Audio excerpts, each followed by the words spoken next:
6:15, the building committee meeting that was originally scheduled for the town hall at 6 o'clock has been moved to the TRC at 6:15. We posted at all the town hall entrances and on Route 3 that got moved here, and there's directions in the front of this building to direct people in here. So I believe that complies with every aspect of the open meeting law that we have to. We do have a quorum. The first item on the agenda is approval of the meeting minutes from the last meeting. Everybody have a chance to review them. Anybody have any discussion, comments? Okay, then they are approved. Second item is approval of warrant. We don't have a warrant, but we do have a time sheet for Melissa in the amount of $307.40. Any discussion on that? Motion from Patrick, second from Chris. All those in favor? And that is unanimous. The third item is the owner project manager update, and with a subtopic of construction management procurement. I don't know where you want to start. Yep, that's fine. Yep. Welcome back, everyone. Yeah, we'll have invoices on the next meeting we have, the 15th, 16th, 17th? Yeah, 17th. And that's, yeah, thank you, 17th. And that's where we'll go through the budget, but, you know, nothing to see there. The schedule is each review. So, CM procurement update. We have, submitted the application to the IG's office. They've been in touch with me. That's going on, and they should be coming. Can you rewind, because I don't know if everybody understands what happened with the number of respondents. Oh, okay. I don't think the full committee knows the backstory. Sure. So just for everyone's information, where we at and how we got there. Okay. Thank you. Yeah. Let me start with where we're at. And we did receive 3 qualifications, and the subcommittee met on Monday, and they found them all to be qualified. And so those 3 also received the request for proposals now. That's the phase 2. We ask them for the qualifications, and then we see if they're qualified. We find out they are qualified. Then we request for the actual proposal. And that thing comes as a non-price proposal and a price proposal, so 2 separate things. What we learned was that just the dynamics of this project, at the time of the initial submission deadline, we'd only received 2. And in a reading of the law, Mass General Law, it's very clear that the wording is the pre-qualification committee must pre-qualify a minimum of 3. That's so. Working backwards means we need to receive at least a minimum of 3 and hope that they're qualified. At the before the deadline passed, I issued an addendum extending the deadline, and so we eventually did receive interest from a third construction management firm, and they submitted, and so that's where we are today. The 3 that submitted was in alphabetical order: Consigli, Gilbane, and Shaman. Shaman did the Woodland Elementary School, and Consigli's local, and Gilbane is one of the, they're also, all of these have done MSBA projects, all of them have done high schools, so they're all very well qualified, and so all received requests for proposals. And so we've asked them for those proposals to be, we're actually having a walkthrough next Monday. That's the next thing, so they can see the site at 4 p.m. June 8th. And we'll have questions, if there's any questions, those are due the 12th on the following, and I'm sorry, not the 12th, I think the 15th. And then proposals are due Friday the 19th from them. And we've already told them we're scheduling interviews of whoever proposes. They're not, they may submit, they may not. The law is silent on that, by the way. So, it's not like we need to receive a minimum of 3 proposals, but we did need to qualify 3. And so we met that standard. And, so that'll be Wednesday, June 24th in the morning, basically between 7 and 9. So all this I'll put up on BidDocs. It's just occurred, and I'll put it on there on the calendar so you guys can see it. And more than welcome to come and be a part of it. Yeah, any questions on that? Okay. Is that the end of your update? That is the end of, yes, for the OPM update. Then the next item on the agenda is a design team update with subtopics, but Yeah, You did bet. you want to start with the pool? Did you want to do the pool, or we'll do that after we get going? With Either the way. MSBA conversation. Yeah. Why don't we do that? Because you guys, yeah, we'll start with the pool. We've I think, I don't know if you remember, we said, this project would start slow and then it would speed up. And we're at the part where it's speeding up. And so, please, we've been in the weeds, but we'll try to back up and let you guys know what has happened. As you know, the pool has been an interesting topic of discussion, mostly because, is it going to be in? We all want the pool, but now is it going to be inside the project or outside the project, and what's its cost impacts? And so part of that was, and where's it going to be on the site too? Part of that was that the MSBA, we requested clarification on the MSBA on a few of those aspects. One thing for you guys is that while we can have it be part of the project, but the cost of it will always be broken out and not reimbursed. It can be renovated. So, and to be 1000% clear, renovated means it needs to live where it lives. It's not just like relocating, because you have an existing and replacing, and none of those shenanigans. If it's going to be renovated, so that's our only option, is you can renovate it in the place where it is now, but those costs will always be not reimbursable. What we learned from the MSBA is that, I think you just said it best, it's more of an equity thing. You actually said it best. Why don't you? Yeah, I think the MSBA does not reimburse for pools because they're trying to make access to their funds equitable across, and not all communities can afford pools. So they don't want to allow communities to say, oh, I want a pool that can afford a pool where others can't. So they've kind of tried to decouple the pool conversation from the project unless you have an existing pool.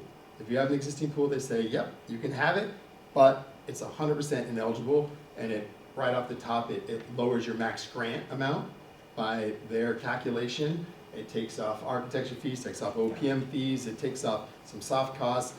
You still have to carry contingency money to potentially renovate the pool and what might go wrong in that, so that increases the cost of your contingency, you're going up. So there's a lot of intangible costs associated with the pool that the MSBA tries to completely strip out of the project and reduce your max grant from. But they'll let you do it if you have it, is what we learned. Because we were trying strategies of what if we put the school over here and added some program to it, would you still consider that an ad reno even though it's its own building? And they said no. If you do any kind of, well, they haven't officially ruled on that one yet, but they said if you do any new pool, you have to do it 100% after the project is complete. You can't. At one point we said, well, maybe we'll do two separate projects. You could say, go to the community and say, vote for the school, vote for the pool, and then build them simultaneously. They said, nope, they don't want any association with the pool, a new pool, with the project, because they don't want that to be associated. Yeah, so it very much has to be MSBA project of the high school happens on site, and then the MSBA goes away, and then a new pool construction could happen. none of this is terribly surprising. It's just clarity, and it plays very much into this presentation today. At some point soon, we're gonna have to make a decision how we proceed, and with that, please continue. Sure. All right. Cool. Yeah. All right, so just that was to set the stage for the rest of our presentation. So pink line still moving along. We are still creeping up on our June deadline. So the goals for this evening are that we are hoping to walk away from here having a vote to finalize the options that are going to continue into our PSR report. So that's the report happening next phase. Those are the options that we would study in further detail. And paired with that would be a vote to confirm the maximum project budget. Those go a little bit hand in hand because essentially whatever options you vote to continue to PSR, whatever the highest cost of that is your maximum project budget that you're approving. Should conversations tonight, we're not able to get there to stay on schedule, we can still plan to meet again next Wednesday if people feel like that would be a beneficial, need a week to chew on it and come back and next Wednesday. That's doable. And it's important to really clarify that whatever you're voting on the max project budget, that is no way the budget of the project. It's just the way the MSBA at this early stage, when we get very preliminary numbers, it's how much square foot do you have? We actually did a little bit step further and we really tried to give the estimators a little bit more information so we could try to find a little bit of nuances between the options we are studying with the cost drivers. But the number you're looking at today is the highest it will ever be. So I just want to keep that in mind, that this is just very preliminary numbers and very limited information the estimators had, other than the current construction market, understanding where they think costs are going, and the total square footage of your school. And if I may say, you'll get to it, but the primary point of the cost at this point is not to set a budget. It's really to compare costs amongst the options and figure out which ones you guys want to proceed going forward to explore or move to the side. But that's the primary goal for the cost at this point, is more the relativity of them to each other and their scope, and rather than just setting a certain budget. Any other questions up to this point? And then at the moment, we're still on target for submitting to the MSBA for June 17th. So we're going to start just to refresh everybody's brains of what's changed with goals, or how the final scoring has shaken out with goals. When HMFH went back and we took your weighted values for all of those goals, and then we assigned a 1, 2, or 3 value to each of the options. So we said, option 5 is achieving this goal really well, that gets a 3. Option 6 is not achieving it, it gets a 1. And then all those numbers get multiplied together, and that's that supplemental sheet that you were distributed last week that kind of has all of those values. So we just wanted to highlight a few that were tweaked so that you're aware of where they stand. So in the educational goals, we had the discussion that we were evaluating whether 7th grade was going to be a part of this project, and that had gotten listed as a goal for the project, but we really believe that from the conversations here, 7th grade was a task to look at, and we have done that for the project, and it was evaluated and said, you know what, no, we don't need to have 7th grade included as a part of that project. So therefore, we've removed that as a goal for any of these options, because that capacity study evaluated said 7th grade does not need to move up to make this a viable project. That's educational goals. So for the building goals, in a similar logic where the goal is very open-ended to say, any future change for the population, potential for pulling 7th grade up, but again, we're not looking at pulling that 7th grade up. And discussions of pulling 7th grade up has had questions with the educational alignment within Miford, where there's benefits to keeping 6th grade and 7th grade together. So we've retweaked that goal to say that it's in alignment, that an option is in alignment with Miford's educational program and current or projected student populations. Yeah. You want to talk about the projected piece of it? Yeah, so this is going to be important for tonight's discussion, because in the last time we met, we were talking about a 1675 option, a 2120 option, and then the 7th was 2545, which was eliminated. So when I presented the enrollment study, we were showing that with the 1675, I kind of gave a high and a low range of where the student population might fall based on what was projected out when the MSBA assigned the enrollment, and also now we're getting some more information about where at least 1 year of that data has come in. So that range was to show what would happen if you build 1675, 2120. And at the time, it looked like 2120 made sense because you were kind of factoring and saying, okay, the growth, if we're still seeing that growth rate, then we really want to make sure that by year, 7, 8, and 9, that we have that capacity built in, and that 21-20 model was going to get you that capacity. What we've learned now is that the enrollments for this year did not hit that escalation that was anticipated. So what that means is, just by not hitting it in year 1, you're never going to hit that top trajectory, which would take you to that 21-20, right? So that's not to say that you don't see a change in policy or something that will drive more students to Milford, prior how it was happening before. So we're looking at it now as, the 1675 option will give you enough enrollment in today's current enrollment of your 8 through 12, which is around 1,600, it's just under 1,600, a 1675 school will meet that need. If your enrollment were to go, skyrocket again, then that would be a bit challenging. So I'm trying to explain how we're looking at it it's basically with a 1675 enrollment, we believe that the way current projections are happening, that would be sufficient over the next 10 years for you guys. Bobby, Yeah. Josh is really up to speed on what those numbers are today. If you could just explain where we are, what the history has been, where we are, and what you see going on. Sure, yeah. The trends of the last decade did a 180 this year. And after a decade of explosive growth, we've seen, rapid declines in enrollment. We're down 8% enrollment over the past 12 months. And so that, I think, requires us to sort of fundamentally rethink some of the initial sort of foundational assumptions that were built into the design enrollment. And, it's, I think, every bit as difficult today to forecast what our future enrollment is going to be as it was, 6 months ago or 8 months ago. So we're in a situation today where it's very hard to say where we're going to be in fiscal year 31 or fiscal year 32. As Bobby indicated, given what's happened this year, those high-end projections seem to be no longer realistic projections as we look out to FY 31 and 32. The good news is that the design enrollment of 1675 for a 9 through 12 school, as Bobby just indicated, that today's enrollment would be more than adequate to serve 5 grade levels here at once.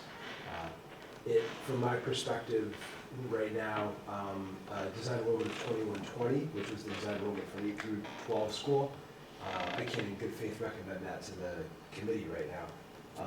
I think that 1675 is the right design enrollment for us to be looking at, and there's a lot of time between now and when this project is complete, and it's hard to say what's going to happen in between now and then. Perhaps the question of grade level reconfiguration is one that we revisit at a later date, but having a building that is designed and made as flexible as possible for different grade level configurations in the future is what I think is going to serve us best. Now, I'm confused. We're saying we have 1,600 kids now. We're building a school that we won't touch for 50 years. And we're building in capacity of 75 extra kids. That's 1.7 kids per year. So I think we are, I beg your pardon if I'm Maybe I mistaken. rounded up, I think it was I 15, I don't think- 61 or I something. do not believe our current 8 through 12 enrollment is 1,600, so. But what I worry about is when we I built thought it was- Woodland, we said we're set forever. There's so much capacity here. But we're less than 8 years out, or around that, and we're busting at the seams. I'm just worried that 2 kids a year, because you talk about 10 years. We're not gonna touch the school in 10 years. Because Stacy's gonna come right on our heels and then Memorial. We're gonna be touching the school again in 45 to 50 years. So that gives us the capacity of, let's say, 2 kids incremental per year. Am I the only one that thinks that's a little tight? So I have one other question. If you have the vocational program that's added kind of in a region where they haven't had it, would you expect that there would be school choicing into Milford and we need to somehow anticipate capacity for that? I'm not sure, like, if that's, But that you can control. I mean, right now, we don't have any school Okay. choice in it. So, today, 8 through 12 is 1561. 1561. So we had 2 kids per year before No, we touched the no, school no, again. 200, we're building 214 more seats. 16, Over- I'm sorry, 100, 100. 114 more seats. Over 50 years. Well, That's my point. We Yeah, talked you about can't look, 10 you years. can't look for it, no one's paying us out 50 years. Whatever You it could is, also you're not, argue you're not gonna get this. Stacy Middle School's up 10 years, next, maybe. and whatever, and you'll have an accurate forecast then at that point. And when you go for that design enrollment with the MSBA, you can then So, there, plan accordingly. I think everybody, I can't speak for everybody, but certainly I've thought about what happens if we build too small. I'm actually more concerned if we build too big. Because if we build too big, you have to get it through town meeting. You probably you have to get it through some sort of debt exclusion, then you have to run it. And you have to keep it open and heat it and light it and maintain it. The last 50 years, and Josh, you had mentioned, what was how many in your graduating class? 1097, I think you said?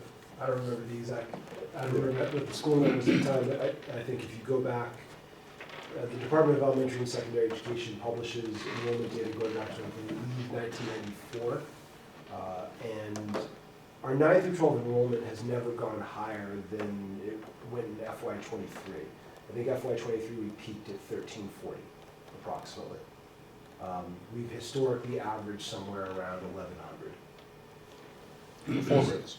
So four That's right. grades. Correct. And so I would like to highlight that, again, 1561 is our current 8 through 12 enrollment. That's 8 through 12, not 9 through 12. Today, our current 9 through 12 enrollment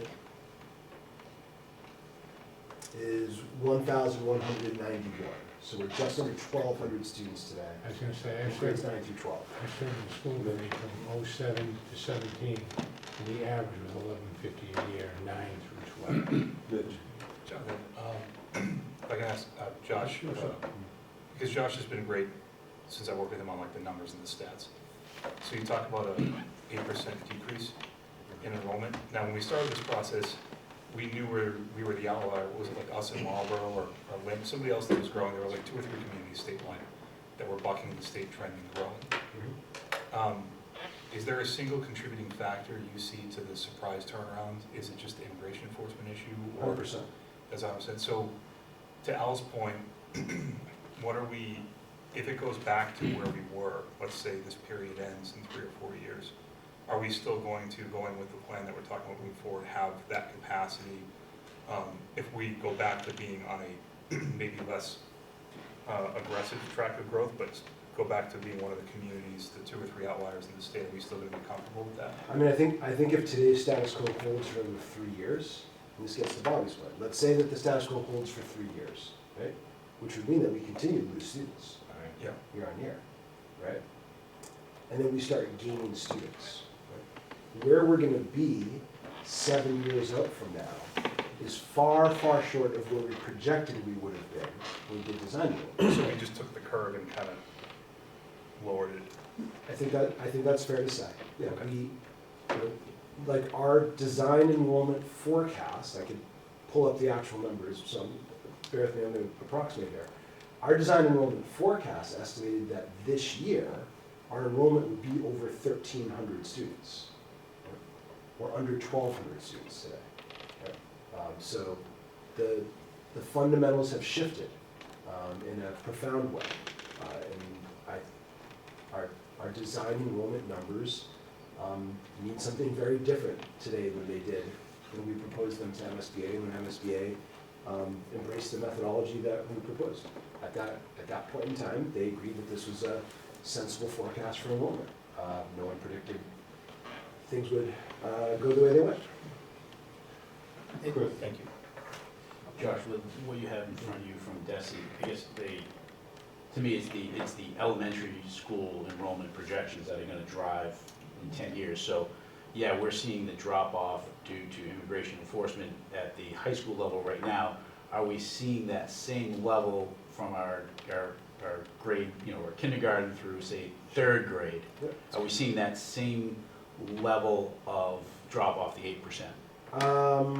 Because to me, that's the driving factor, right? So my understanding, I'm not completely confident that I have all of this correct, because I'm more focused on the high school Right, than yeah. the elementary, is that the enrollment decline that we've experienced at the high school has been the highest of any building in the district, Right. and that enrollment declines at the elementary schools have not declined as steeply as they have here at the high school. I think it may be helpful to share with folks that our ninth grade class is, these numbers are from, I believe, the December SIM submission to the state.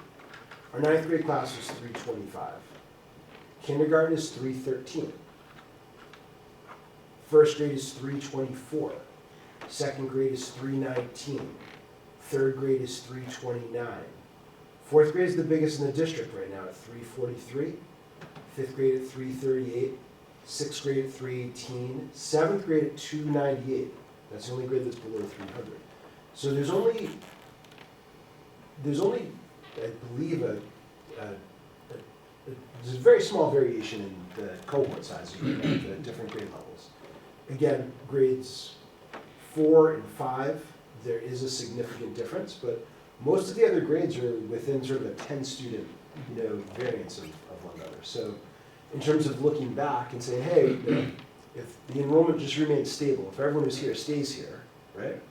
If everyone who's here stays here, then there's going to be a period in 2 or 3 years' time where we start to swell a little bit, nowhere near where we were at FY23, and then we would start to go back down as as the students in the class of 2000 and You're gonna lose some of those to BBT anyways too, at that point. I mean, that's the full class. Some of those move out of district as ninth graders, so. Usually, there's a drop-off usually after eighth grade. Eighth grade. Those numbers seem like they don't seem low. I just remember, What, I was 05, and my graduating class was like 365, 370. So those numbers are even lower than what they were. Patrick? I have a similar concern to Al, and I think Mitch pointed to it a little bit as well. When we did the Woodland School building, we were projecting out that we're gonna be flat enrollment for the next however many years it was, 7, 8, 9 years at that time. And we were sort of sitting in the room thinking, well, that doesn't, I would rather build a little bit bigger building now, because this is the opportunity for us to get some classroom space, because who knows when we're gonna get another building approved. And then we saw pretty quickly how that went from a flat to a historic, and in recent history, unprecedented growth for the Commonwealth, right? And then over the course of the past year, we've seen a historic reduction, right? And so these trends can turn pretty quickly in my personal observation, especially in this particular community.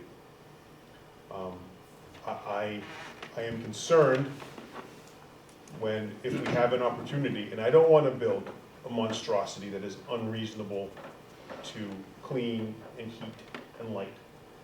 But at the same time, I know that we're not going to take up any more land on Stacy because there's no more land to take up. Right? We're not building more building there. Maybe we can go up, maybe we can't. I'm not entirely certain. I wouldn't see an expansion there. So I don't think that's realistic. I'm open to this discussion and to being convinced, and I haven't formed an opinion as to what the right thing to do is yet.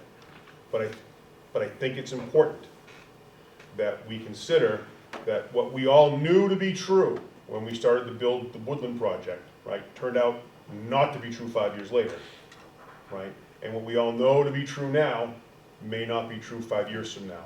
And we're in a process where we're going to raise a building on the largest piece of land that this town has, unless we take over the leaf dump and decide that we want to bus kids from Janik Road over to the Upton border, right, which is not going to happen because it's completely unreasonable.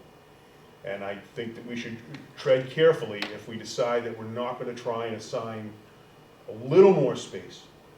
Maybe not as much as we originally discussed. Maybe a little more space to give us the flexibility that we can cope with situations that may arise in the future relative to population growth. So we don't have a situation like we have presently at Brookside, where we have those, I know we're not gonna call them, portables anymore, right? We'll call them some sort of a reasonable facsimile of permanent classrooms there, right? But it took away all the playground space, right? You know what I mean? So like, I think that this is something that bears a reasonable amount of discussion, especially in light of the fact that I know that the Woodland School in particular saw some shrinkage in population growth and it popped back. So these are valid concerns, and Al, I share your valid concern. Correct me if I'm wrong, we have two choices, 1675 or 2120. We don't get a 1900 or an 1800 or a 2000 choice. It's either 1675 or 2120. And with that, And let me beat that up. let me just finish. There are significant, very significant costs associated with going from 1675 to 2120. And that will brutally focus this as they move on. James? I just want to also bear in mind, it's not, we're talking design enrollment bodies here, but just the way the MSBA system is, it's not, that 1675 is married to that 9 through 12. So we're designing, and the 8 through 12 is married to the 2120. So, There's nothing in between. and, right, you can't choose an 8 through 12 for 1675, you can't. But there's enough overlap that if you Yes. build 1675, after you close out the project with today's numbers, it will fit 8 through 12. That's right. But the budget implications are brutal. That's the only way I could describe it. To come just to Eamon's question, which got sort of passed over there for a second, with today's numbers, if this is the enrollment we had when the building opened, at 1675, we could bring in 8 through 12 after the project closes out, and still have room for a significant number of choice students to come into the school as well. Now, I'm confused. We're building a custom building. Why is it that we get two choices? Because you have to build within the parameters of the design enrollments that the state has given you. So they've blessed you to study 3 design enrollments, that 7th through 12th one. That space associated with that 7th grade enrollment is not reimbursed, which is why it's getting kind of kicked to the side. So those other two enrollments, they then have kind of a prescribed schedule of spaces that are associated with them, and you must pick amongst A or B.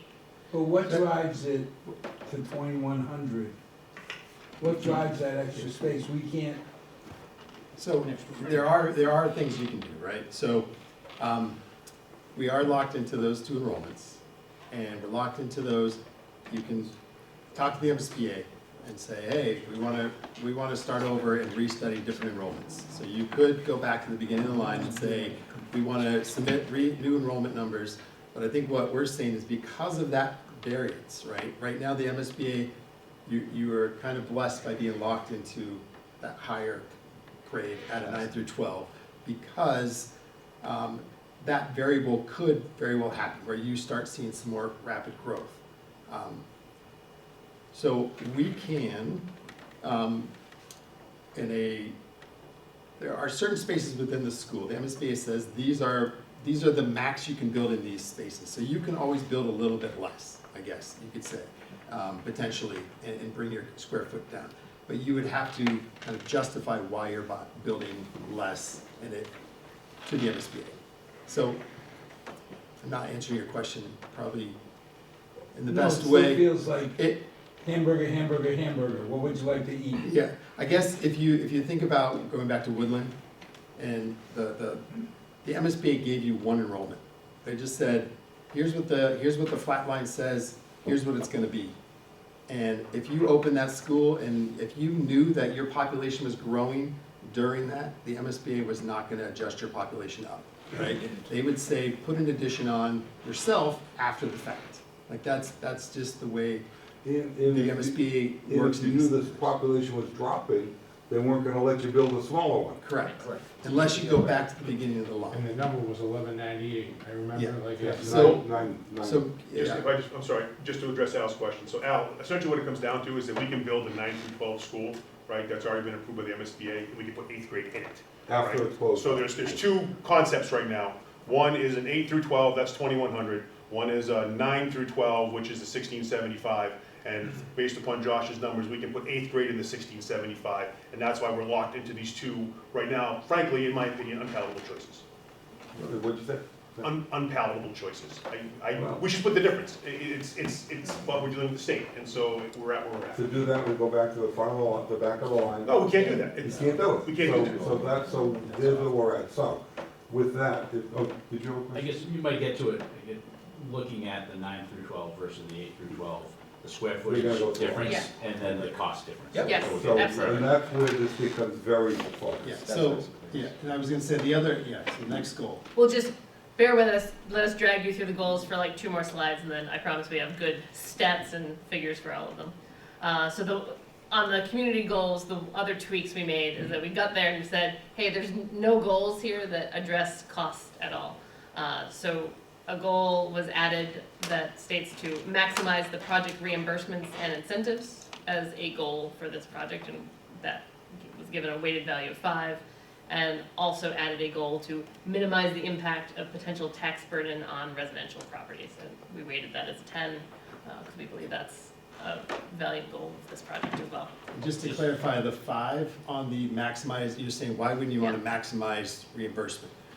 Because if you weight that the highest, the largest options are gonna give you the highest reimbursement from the state. They're gonna give you because they're giving you the largest cost.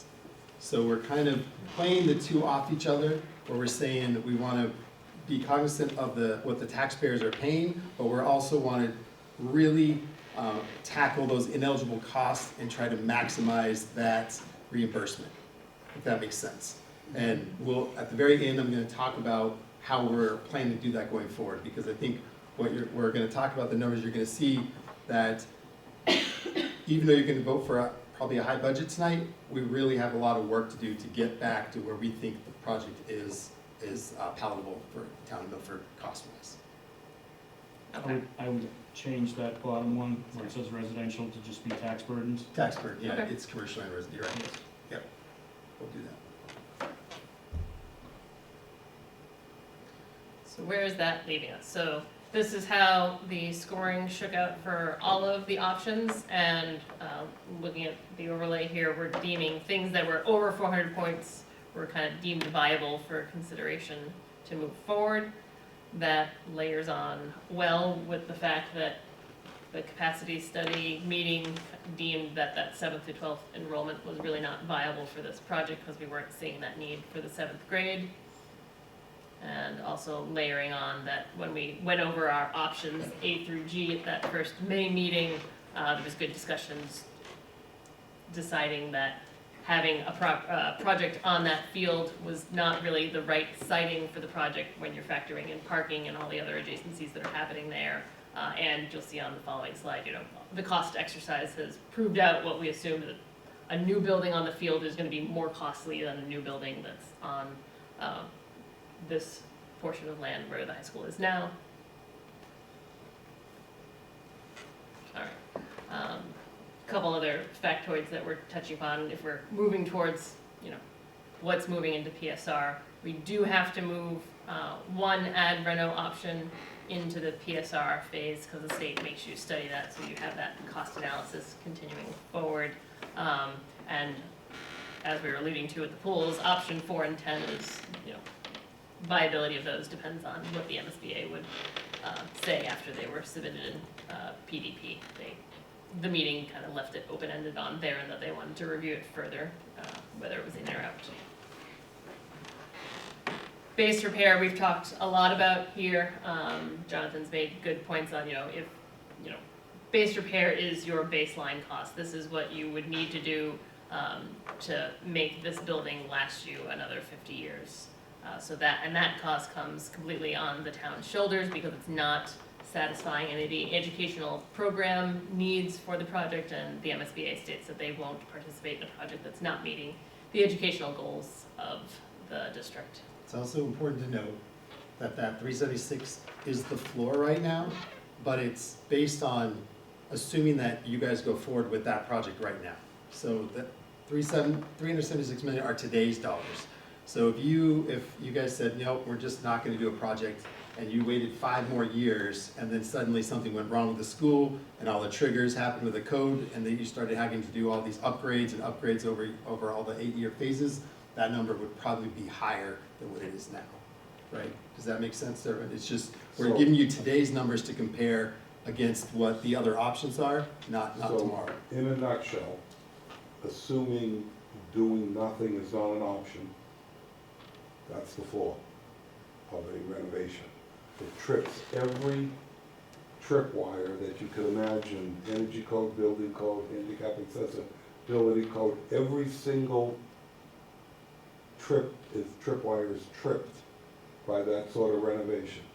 Now, Keeping Milford High School 9 through 12 would cost Milford money, $376 if you million. renovate this building that we're sitting in today, it's not reimbursable. That's the projected cost in today's dollars to bring this building up to modern codes.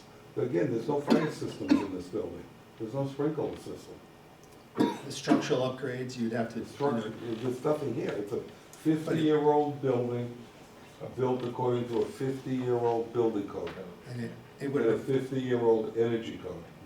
and it would require you to purchase a significant amount of modulars, so you have swing space to actually move a chunk of your kids out into the classrooms while, one floor is renovated, and then the kids move into that, these kids move into this, that floor is renovated, and that's why it's about an 8-year renovation process going through of moving kids in and out of the classrooms to get all the systems working together. And it's not reimbursable. And to put it into perspective, it's a little more than twice the annual budget that was approved at the last town meeting. What did you use for a contingency in that number, out of curiosity? So typically, where any renovation, we would carry about a 8%, like a 8% construction contingency plus a 2% owners, so it's about a 10% contingency. Thank you. So it's 400 million to renovate this building. A little bit less than 40, yes. Yeah. But renovate, yes. That- Phase and by that- phase, it's an 8-year phase, right? But So it's also, it's really important, it's 400 million in local money. Milford money. Yeah, no, no aid. It's just Very over. important Yeah, that's, concept. and it's important for the public to understand that this is what happens, this is what we're stuck with if we don't build a building. correct. I think that's probably the best way to describe it that. That's where we're at. If you can't, doing nothing is not an option, and maintaining this building, as you start doing major renovations, you start tripping new requirements, and that's where you'll end up in today's dollars. Next slide. Okay. This is to bring back to that conversation we had at the MSBA yesterday, where they indicated to us that it was going to be a requirement for our report to carry an option that was an add reno option of the school that did not include renovating the pool. So at the moment, what we're putting forth to the committee is that option 2, which currently was renovating the auditorium, the gymnasium, the pool, is gonna make a shift and no longer show renovating the pool in that option. If that's not palatable, we can carry both of them and we'll have a 2 and a 2A. But at the moment, we're proposing kind of shifting So option 2 that's scenario. only being studied because it requires. Required, it's just a requirement. Yeah, so this would be important when we're talking about which options we move forward. No matter what, we have to move one of these options forward, whether you think it's right or wrong. If you say, you know what, because when you start to look at the costs, you'll see that the costs here are higher than some of the new construction or even the new construction with just the pool. This is much higher. So you might say, well, we don't want that option because it doesn't make sense. It's out of the price range we want to even think about, but the MSBA still requires you to carry a major renovation project forward. And you can see the penalty of renovating the Yes. pool in there. Because Correct. it's a $20 million town cost, even though it's only a $16 million addition to renovate. That's gonna, that concept will carry Right, through. no, that's what I'm saying, but that's the illustration of what they were talking Yeah. about, That's about what the the added MSBA factors, if we're Correct. using things that, although are approved by MSBA, not blessed. Right. And that's why, you know, we've talked about this casually and we're gonna talk about it more. That's why it becomes advantageous to decouple the pool from the project. And we'll talk more about that, how it should be handled. But no one is saying don't build the pool. But what we're saying is if you decouple it, there's advantages dealing with MSBA. Yeah, and to that MSBA point, that's precisely what they wanted, was what you just did there. Is that they want the public to know on this project, what's the cost of the pool in the project and what's the cost of the pool out of the project. You know, we were talking about, 1.5 reimbursement last time, it's good for the public to 15. see, this is what it, this is Oh, what the it one was. for the penalty, the That's what I'm 1.5 saying, yeah, multiplier. this is a mathematical, Yes. this is a realistic dollars and cents Right. illustration. There's still What they're estimates, trying to but do. yeah, yeah. And you'll see that because it is just math at this point, when you have other options coming up, it might be a little bit more to, with the add reno pool versus no pool. Well, I don't think anyone's Right. holding you to numbers right now. But yeah, okay, I'm just letting you know that it's a little bit fungible, and I'll dive into those with that 20 million plus, because if you look at the total cost, it's actually 26 million if you're carrying an additional 6 million in contingency just for the pool, right? So, Yeah, but the numbers now have got me, I'm sorry, I'm old, I'm slow. You're saying the pool's gonna be $20 million. we're saying the difference between an ad reno with a pool and ad reno Well, without is about, 590 is no pool. It's Twen- a high school with no pool. That's right. You add 20 million to it, Portuguese math says it's 16. No, it's 16 million. Okay, 590 16. is 606. 20, Oh, the- yeah, I'm the sorry, pool- it must be I think, yes. I think the total cost. Those numbers tell me that I should include it. Well, no, you were saying 16 that, million difference between the bottom and the top is the 20. So, but the total was, correct. unfortunately, because the state's 3011 is involved here, the reimbursement rates are vary, so it's not an apples to apples deduction from town cost to total cost, so there's different. The concept to keep in mind is the penalty for including the pool as the project is $15 million. And the cost to build the pool as a separate project is about $15 million. In round numbers, Very the round best, numbers, the yeah. best numbers they have to deal with today. If you include it, it's 15 as part of the project. If you don't include it and build it separately, it's the same 15, right? I think also was important, and we talked about it earlier, by decoupling the pool, it moves the project along at a faster rate, which is also a cost savings on the other end. There's, But it takes it out of the way, correct? it takes other ways, so there's different ways you could potentially, build it quicker, parts of it quicker, which the quicker you start building, obviously the, But it also takes the pool away for a longer period of time, so we're not gonna have a pool for 10 years in this town. correct. So that's, every benefit is a cost, yeah, exactly. Yeah. And just to kind of, you're gonna see these numbers going forward. So the total cost is what we're estimating, the total cost of the project, right? That's with all the contingency monies, that's what we call soft costs, added to the hard cost, which is the construction cost.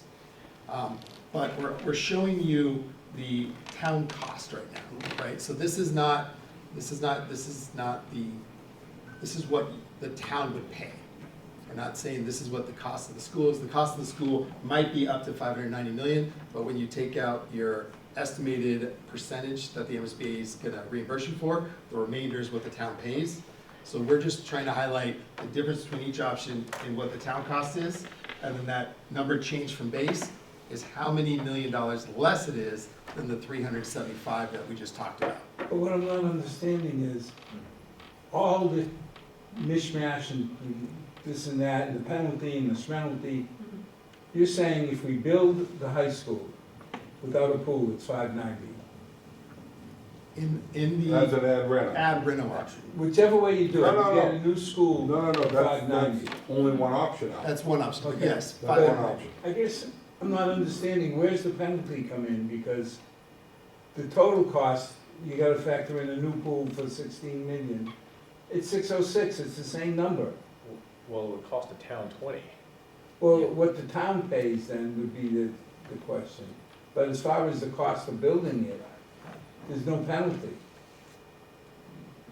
According to your numbers, 590 plus 16. You're getting reimbursed less. Well, Yes. in these numbers, the town cost, you've paid another 20 million. If we're holding to be true for the moment, 15 million is the cost to build a pool, so the town has now paid an extra 5 million over that. Okay, now that makes more sense. And there's another component that's not related in here, and that's if you include the pool to get to the lead standard that's necessary for reimbursement. And Bob, if you could touch on that. Yeah, so we're Explain what lead is and how it impacts us. So we're just early diving into really trying to identify all the cost of what the pool is. So these are, again, very preliminary numbers to just give you an order of magnitude. But talking with our engineers, what's called LEED version 5. So LEED is a green building certification system. In order to get any funding from the MSBA, you have to meet LEED Silver at a minimum. That's just what it is. To get additional reimbursement points of 3%, you have to meet energy requirements, which pushes you into kind of the stretch code and beyond. Milford's not a stretch code community, right? So, but to get that extra 3%, it would push you to there.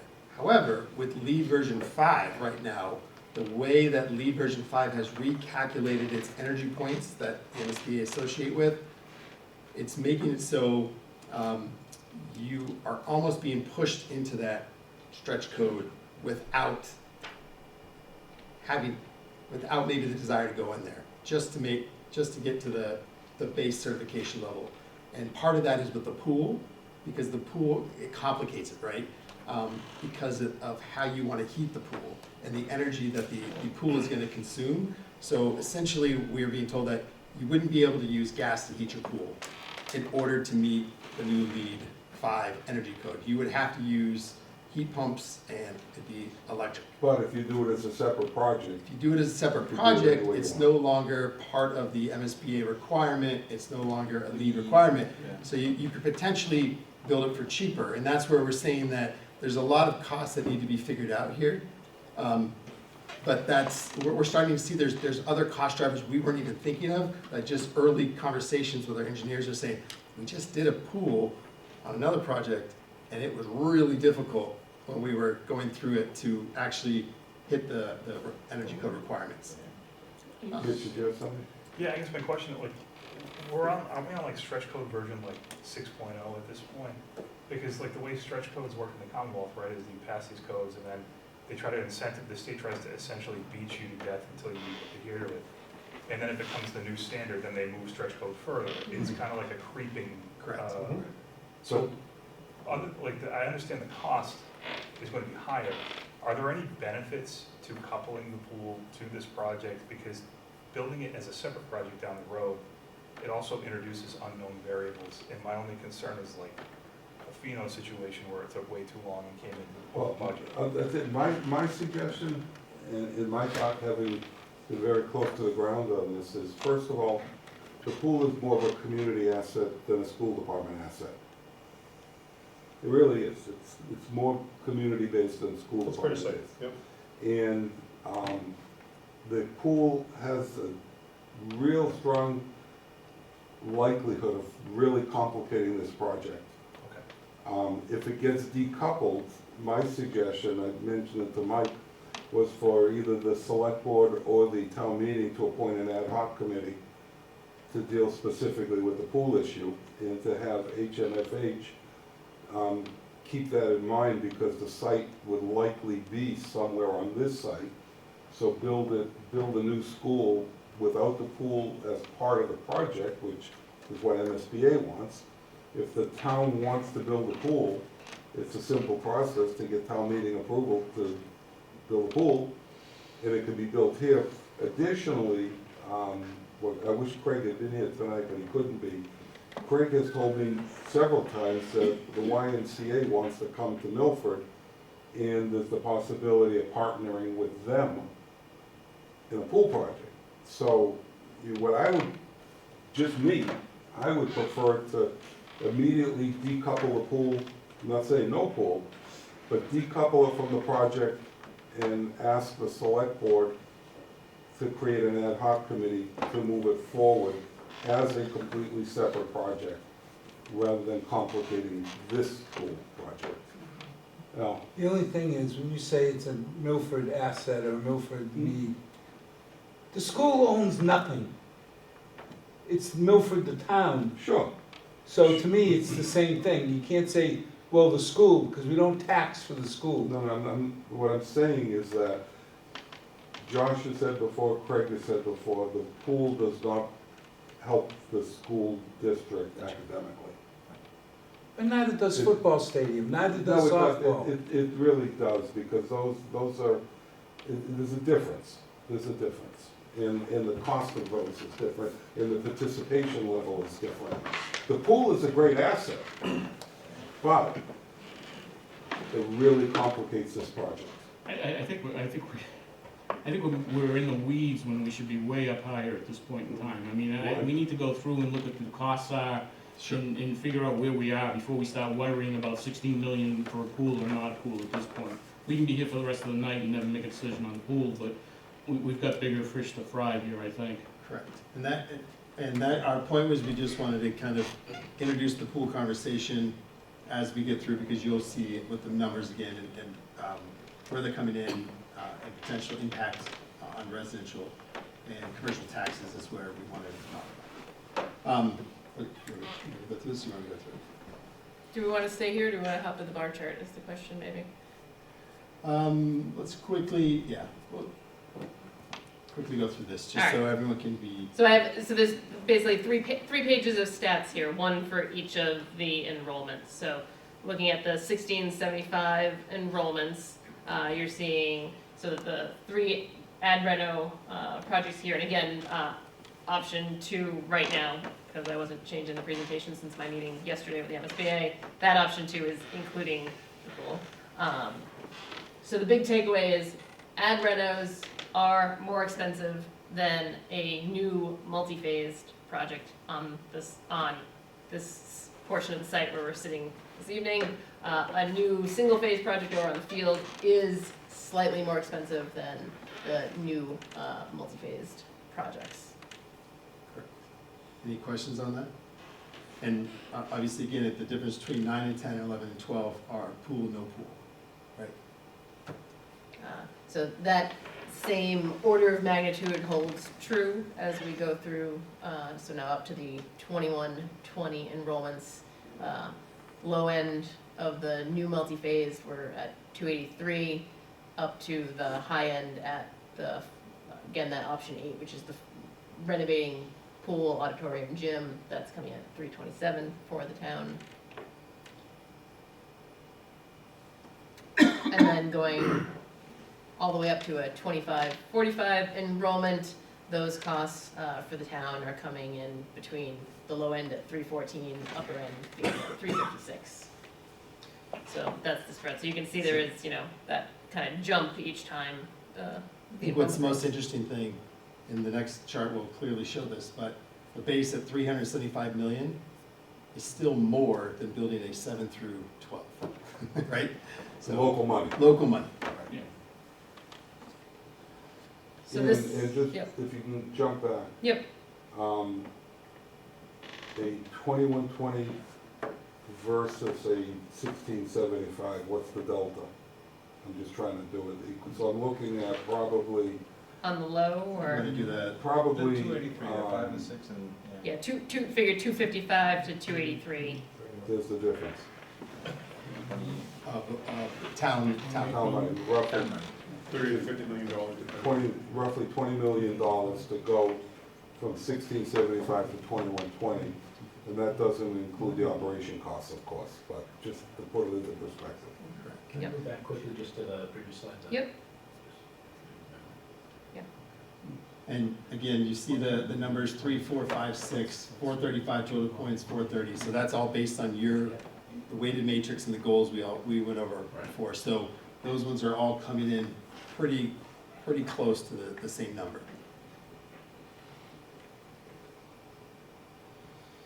Okay, so one option out there, moving forward to PSR, would be recommending the 1675 option, so that's 2 through 6, and then we do have to take a token 2120 enrollment along as well. We've highlighted 9, doesn't need to be 9, could be 11. And I'll jump here, because this Can is you a go back helpful to the slide. prior one? Yep. And just discuss briefly. Option 2 is not practical, not realistic, right? Right, Options 3 and 4 both include the pool. correct. Option 4, the MSB doesn't even want to hear from because it's part of the project or not part of the project. Technically, the MSBA said they have not made a decision on whether or not they would, but you would have to take your early childhood care, the preschool, we have the district office potentially there, and we have, that was just That is it, those preschool two, and district and office. attach it with it to make the argument that it's an ad reno project still, even though they look at like, yeah, it's a new school, and you're kind of. I think everyone kind of groaned when we discussed option 4 last time we were discussing that. Putting the pre-K and the pool in one separate building sort of off to the side. That was my recollection at least. We started the conversation because we were waiting to talk to the MSBA on whether or not they would allow us to even do it. Because I have a feeling they'll come back and say no, because it's still kind of, it's still like a way to sneak a pool in there in a different way that's not attached to the school, which they're trying to avoid, setting any new precedents going forward, and that kind of sets a precedent that as long as you attach a program to it, we'll accept it as an ad reno, even though it's not really. So the reason I brought it up is because it really tends to focus down to 3, 5, and 6. If the pool is not decoupled, it's 3. If the pool is decoupled, then it's 5 or 6, 5, 6. because 5 is really 3 without the pool. Correct. Just to focus on what's up there. What's the difference between 5 and 6? Where the building is located on the site. Location of the building. One of the 2 locations, you can't really. Also, So, Come in. South Okay, of let me go bigger. okay, but, Sorry. no, it's fine. okay, So this would be 5, where we're building to the south of, so. Kind of see a faint line there, but where the closest school is. Oh, yeah, okay. if you can go back to the other one that showed them both together, because I want to make a very important comment. 5 and 6 look to be similar, just where they're located on the building. 6 takes a year longer to finish, because you're building it around the existing building. That's huge. Yeah. That year's huge. You're keeping the school open while you're building it, and it's an entire year longer build cycle to do 6 than 5. So, Our and- charge, taking it into PSR, would be, we want to study in PSR to see if we could get that time down. We see it would only be viable if we could get a time frame in line with what option 5 is. And that's what we don't have a definitive answer for you on yet. If we can't do that, then that does, make option And 6 you're less building- desirable. You're building while students are in the building, with pathways, tunnels going through from one side to the other. Yeah, this is the option that. That's number 6. Number 6, I don't know if you have your phasing, now you don't have on the slides. But this was the one where you were building, the existing school is basically in the middle, and you're building on one side of it, and then you're building on the other side. But of again, it. don't, that's our first No, no, attempt to that's diagram okay, at it, but so. Just be aware Well, that but that. versus the south, where there's nothing there, Right. and or the academic, the athletic, parking lot, if you will, and some of the athletics, so just. Well, what we discussed last time we were here with the option 5 as well, is we weren't sure if there was space to get that fire lane, that road around the building, and it looks like that's been plotted out and it's gonna fit. We believe that we can Without get- blasting, yeah. without, yeah. There's Yeah, there also, might be a retaining wall requirement, it's a little bit lower than the grade, so to get close to the property line, you probably will have to put a retaining wall in. So what So- advantage does 5 give us? So, five yeah. gets done speedier. Faster. So the reason why why we think 5 could be quicker, and again, it goes back to the size of the school and the current population you have, right? It's still a 2-phase project, but we believe that in option 5, we can build enough capacity to move your entire school in by 2031. So the kids would be in there in a slightly incomplete building, so you might be building some additional CTE spaces and maybe a few classrooms that you don't need right away. That would happen phase 2, but you would be able to move all the kids in, right? And then demo your site and your building a year earlier. So that's why you can do it quicker than the other option. The issue is like, there's a terrain issue. The stipulation, I think, ought to be nothing goes on, because of the neighbors, nothing goes on that side other than a fire lane. And we're sensitive with respect to whether it's a berm or something to isolate the site from the neighbors. Just, if the pool is not part of the project, they have more flexibility how that building is configured on the south side. Yeah, and I can show, at the very end, I'm gonna kind of talk about the cost drivers. We can pull up those 2 options of what renovating with the pool on that versus no pool, and how the footprint changes a little bit, and where we see there could be some additional costs that we'd have to work out. But to Jonathan's point on option 3, you know, that yellow piece is locked, and so it kind of limits what the design team can, it does limit what they can do and what they're doing around it. And I think you had mentioned something like, you know, you probably pulled it back at this point, but you know, it kind of forces you to get into the terrain on the west side, the hill that because of it. Whereas if it wasn't there, you could go more east in option 5. Yep. Okay. But it sounds like it's either option 5 or option 6. Well, if you decouple the pool, yes. Well, Yes. We Yes. keep saying if. Well, I yeah. haven't heard one word saying couple the pool. But like the other issue, I mean, you had, all of these things were, when you racked up the points, you were already considering the benefit to the taxpayer, yada, yada, yada.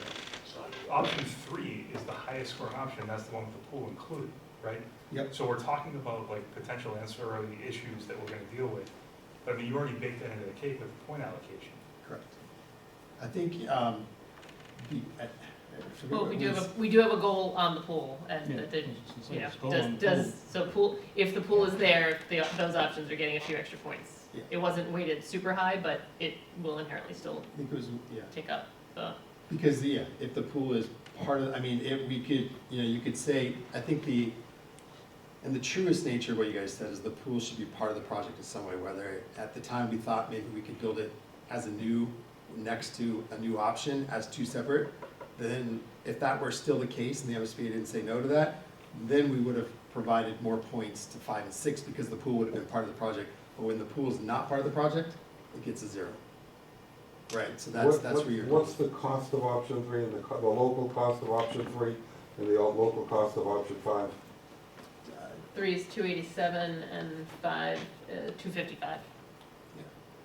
So after the last Yeah, meeting. what I'm looking at, Jonathan, is 5 versus 6. I mean, we keep talking about the pool, but I Okay. haven't heard one person here say, So Included. so I guess, you know, a straw poll. I'm still thinking about whether the pool should be there or not, and I'm still struggling with the fact that it should be a 21 or a 16. I'm struggling with both those things right now, Al. Okay, so. to I am help- too when you got a choice of cheeseburger. Yep. If it was something that we could have something in the middle, There isn't. But there isn't. And that's. But it's a cheaper Well, or the pool. I mean, again, Correct. it's like, Well, That's what we're this is what I'm struggling with right now, right? So I know that if we go with a smaller footprint, that I'm gonna have a feeling, right here, that we're just not building it big enough, right? And we're gonna run into a problem where we're burdening the taxpayers in the future, right? To try and fix something that we have an opportunity to fix today. Now, a rational brain says, if I build a bigger building, I'm charging taxpayers $70 million more that we may never need. And I don't know what the easier thing to live with right now Well, is. I gotta tell you the truth. there's actually another component to that. at some point, this needs a debt exclusion. And if the number is too high, we're not building anything. Yeah, fair enough. That's where we gotta be. I don't think So- this is gonna have, like, with the numbers you just showed about what the total cost of the town is if we did it ourselves, I personally don't think this has a problem passing town meeting. You had 78 overrides and debt exclusions that went forward this year alone in communities, which is about a third of everybody. That shows a fundamental problem with project costs in the states. It's not like a Milford issue. Sure. But like, the cost of, like, the pool, for example, it's 3.5% of the entire project cost. So are we really, It's Are we gonna 7.5% of the local money portion of it, though. right, but if we're gonna spend 630, which is, you know, Of more than $500 million. Of 200 million, not 200 the share million, you're showing Right. here. Right, so, Yeah. Milford has never entertained a debt exclusion. I'm not sure where that will go. $200 million in local money is approximately $1,400 a year on the average residential tax bill. But Jonathan, you're talking about a debt exclusion no matter what. Now, I don't have exact numbers, but when we went through it with our financial head, he said we could probably squeeze in $100 to $125 million of Milford money in the current budget without using profanity, without using debt exclusion or 2.5. Nothing here tells me there's an option of Milford. There is, We're going for a debt exclusion. there is. As much as that, It may not be full, but it's gonna be Part of there. it, yeah. it's gonna be there. It's gonna be, Partially, yeah. you have to have a debt exclusion, and my concern is, you know, you need to keep that number as low as possible, whatever the excluded, whatever you send, there's two hurdles here. There's town meeting hurdle, which I believe is a 2/3 majority because it's borrowing. And then if it's a debt exclusion, it's a vote at the ballot box for a debt exclusion at some number. I believe so, yes. My concern, I'm concerned, let's go back to the pool. All things being equal, I'd like to remove that variable. I'd like to, if the town wants to do the pool, MSBA doesn't want a part of the project, if it's not a renovation. If it is a renovation, it complicates the project at many levels, whether it's a lead level or a building siting building location on the site problem. It really complicates it. So I think the easy path forward with the pool is to vote to decouple it. That doesn't say you can't do it, but decouple it from the high school project and ask the select board to create an ad hoc committee to deal with it as a separate item. There's nothing easy about any of this right now. None of it's easy, but you still, if the pool puts you over the limit and you can't get a debt exclusion, then you get nothing. Then we're back to zero. Josh? I just want to come back to Patrick, the comment that you just made about the concern about being too small. So some numbers might be helpful. So I said earlier that our current 8 through 12 enrollment is 1561. That's what DESI publishes right now. If you look at our database today on June 3rd, it's actually 1502. That difference helps to illustrate what's like going on in real time now in Milford, right? Like we're bleeding kids in real time, all right? That's 8 through 12 is 1502. 8 through 12 design enrollment is 2120. That's a difference of 618 students. That's 41%. No, it's too big. It's too big. 41% growth. So for us to outgrow a 2120 school with 5 grades would require our school age enrollment to grow by 41%. In the decade between FY16 and FY25, which was the decade of explosive growth in Milford, the most explosive in the state, that was 22% in a decade, right? So we'd have to double that rate of growth in order to outgrow sort of a 2120 school for a 5-grade configuration. And there's no driver. I know there's some 40Bs, there's probably 2 more, but there is no open space in Milford to support that additional growth that you're talking about. It's gone. So there's no driver to get to that number. So we wanted, the goal tonight was to vote on options, right? So I think Yes. everybody here, we can all agree now that the smaller number is the correct number. Is everyone kind of in agreement with that? Yes. In With terms no of just the pool. small number versus the big number? With the pool decoupled. Small- Wait a minute, That's what I'm saying. let's talk about the Well, number yeah, first. yeah, The yeah. number first, then the pool. Okay, so, Yeah, But agreed. we can all agree on a small number. Is that consensus okay, with so everybody? if that's the case, Chris. Yeah, so going back, obviously our goal right now is to get to PSR. Correct. How many options do we need to present to PSR? We need a minimum of 3 Plus the base repair. plus 3. Yeah, so, and one has to be an One address. has to And be one has to new be added. construction, one has So to be added. two. So a minimum 3, what are the negatives if we just set everything up there, you know, it goes with it, right? Because we're talking couple, decouple, all these Yeah. different options, north side, south side. We at least need to come to PSR with 3 of them, so Right.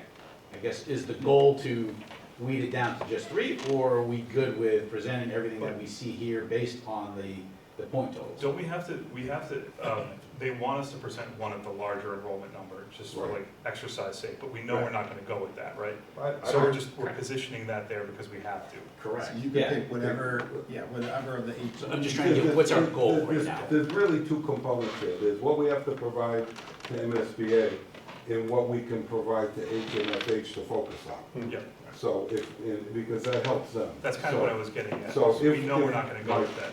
And every one of these options is important as well, we haven't talked about it, the admin is in the renovation. District admin. Yes, Yeah. currently district admin So square that's- footage is here. Okay. So that's in the project. What I'm sensing, correct me if I'm wrong, is there an appetite for a motion and a second and a vote to support 1675 I'll make as the the motion. pathway forward? second it. Mitch, Al, all those in favor? Any discussion? Yeah, One, I'm sorry, Any discussion? what's the motion? I do, I'm sorry, Mike, any I question? didn't hear what was the motion? There was a motion to move forward at 1675 Oh, design enrollment. I support Mitch's motion with the caveat that it puts us in a better position than scrapping this thing and going back to day one. Because we're just sitting here in a building that's crumbling on the outside. No question.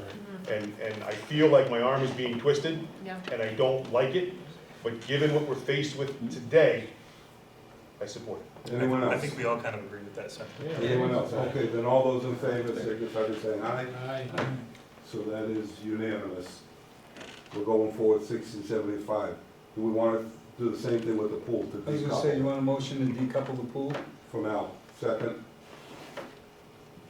What was the motion now, to said? decouple the pool. I still want to see numbers on option 3. Huh? I still want to see numbers on option 3. What do you mean by numbers? You I mean would like to, I'd like them to financials? develop option 3 Yeah, and see. That 3 would go to PSR. Yeah. Yeah, Yeah. because the slide, the pricing slide with adding the pool, I'm just kind of curious. What were the options on that You're one? gonna need that number to go to town meeting regardless of whether we decouple it here or not, so you Yeah. better have, you better have That's a fair hard point. numbers in order to justify it. Let that right for So now. really then, I think No second. the options really are, the 3 that we want to present, can we just make consensus that it's 3, 5, and 9? Because 9 we have to.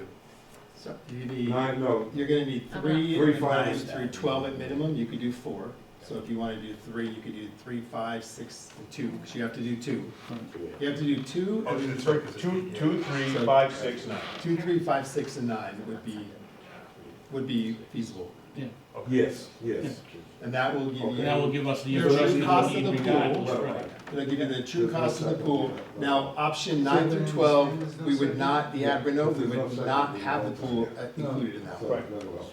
Yeah, Which one? yeah, that's fine. Option 2. 9 through Oh, yeah, 12, is there- unless the MSBA came back and said, Is you there- have to is do there not a both, a second? pool, no pool, Well, and option Because 2, the we would say option 2 does So- not have a pool. I want to just back up for a moment, the conversation got, there was a motion to decouple the pool, is there a second? Okay, then instead, we just move on from now, that's just, for now, that's where we're at, okay. Without passing judgment on the idea. I mean, I second it, but if there's no second, there's no vote. No, no, but It that's, doesn't make any that's sense. what I'm saying, that's what I'm saying. Yeah. In my opinion, it's premature today. Yeah, we will deal with it another time. So you just rattled off, say that again? So we're gonna look at option 2 with no pool, Everything but 4. 3, 5, 6, 9. And what's the rationale for no 4?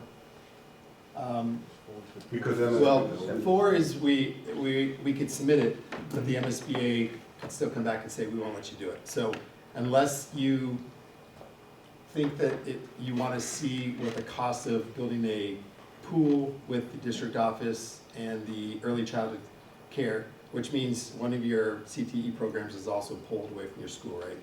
Because that would be part of your childcare. Walking distance. It's walking distance, but if you think that that's an option. They left us with the message of, go ahead and submit it in PDP, and then we'll let you know as part of the PDP comments, so.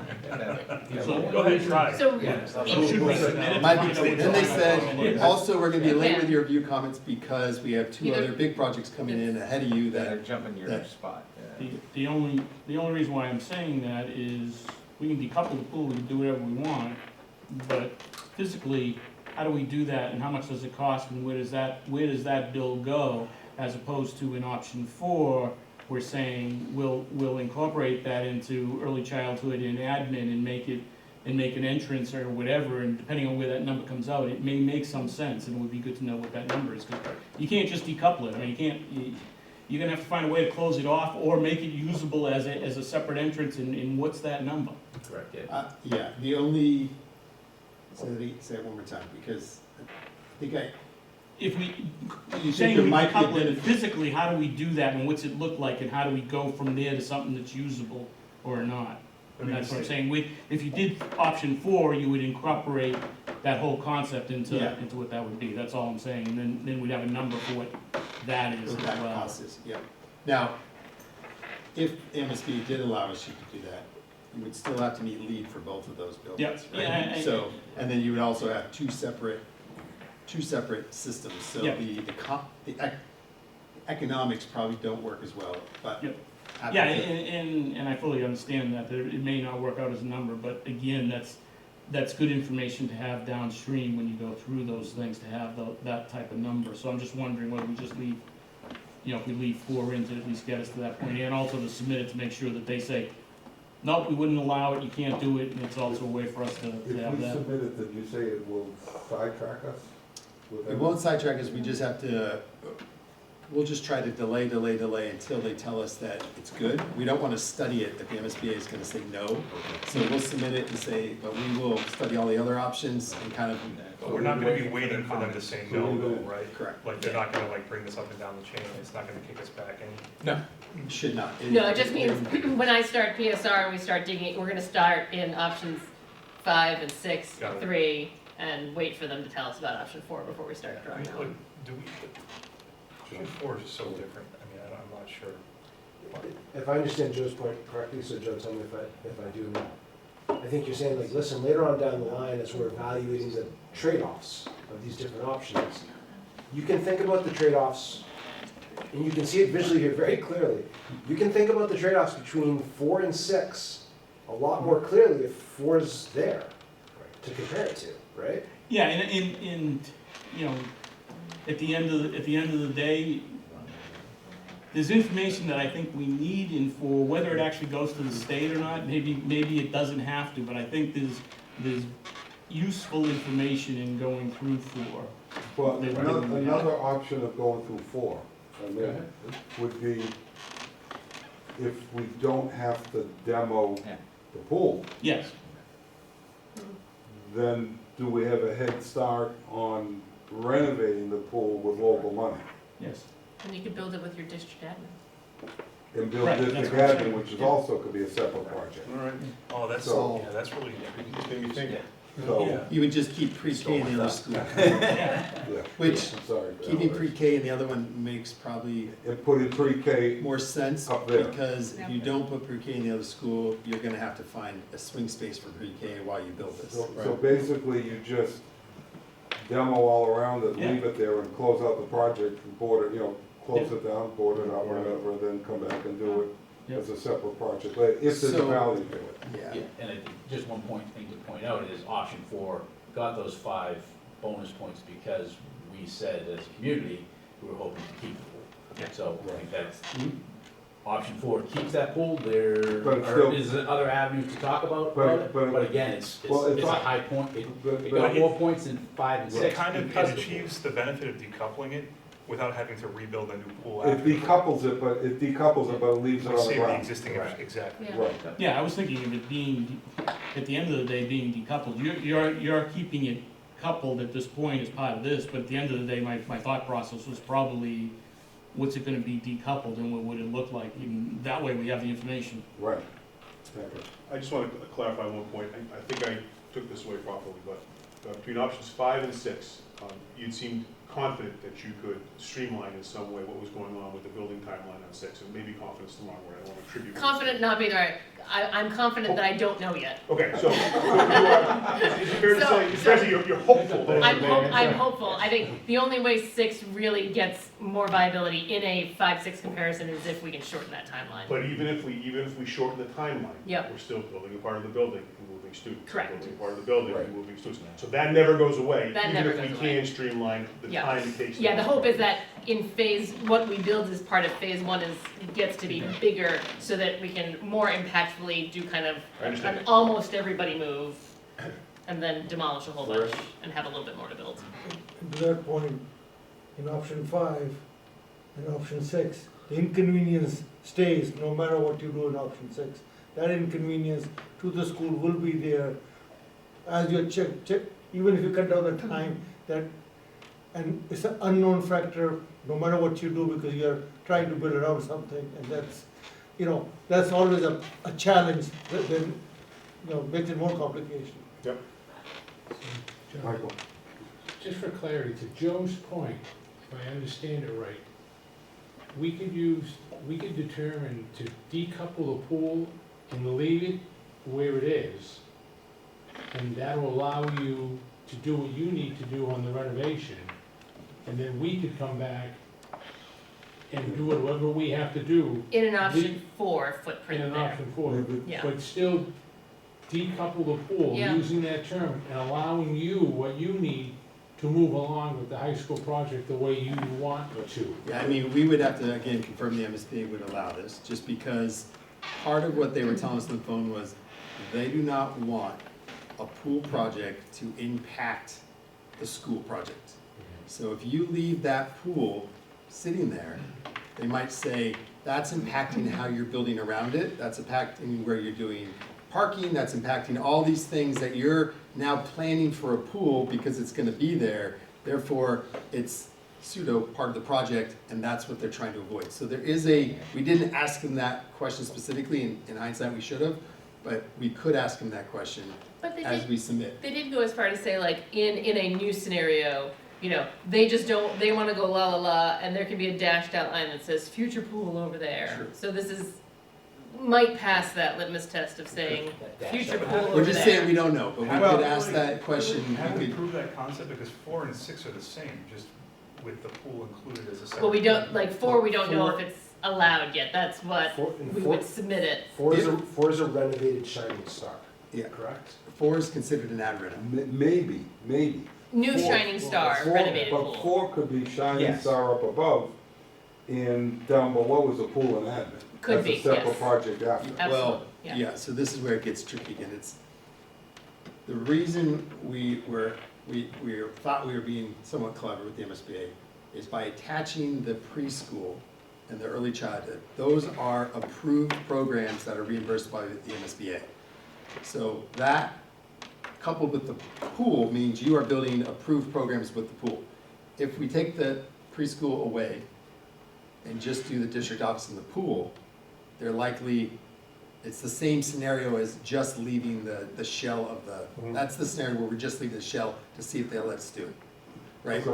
So that almost might be what option 4 should be submitted as, not necessarily building the district office with the early child, because I'm not sure it makes sense with the early childhood care center there, if, based on what we're hearing, because you want to do it after the fact, and you can't do it after the But a fact. real important question for 4 will be, is it more or less expensive to do a selective demolition around it and then a renovation, or just build new? That's fair. And that would be something the future CM would help us work on Because you- in the next phase, because because we the can specifically geography over say, there, treat this as a you different have- project. You have to build walls, your locker rooms, the elevation changes, it's just.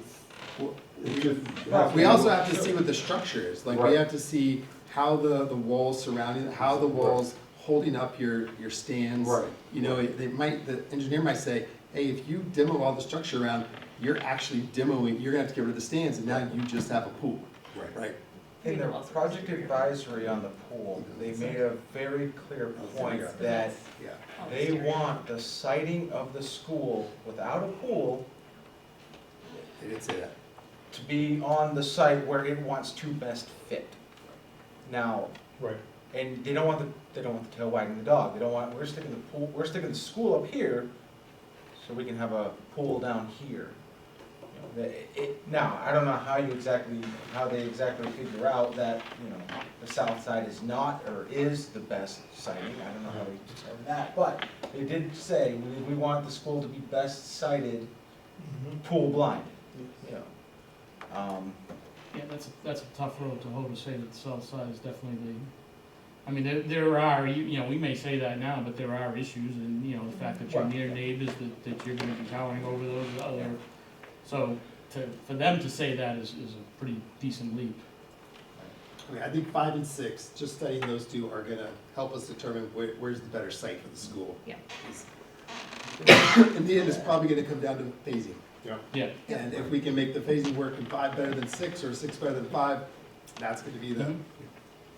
Anyone else? Well, except, you're saying the phasing, but if you're building in the south, there's no option to keep the existing pool and renovate it.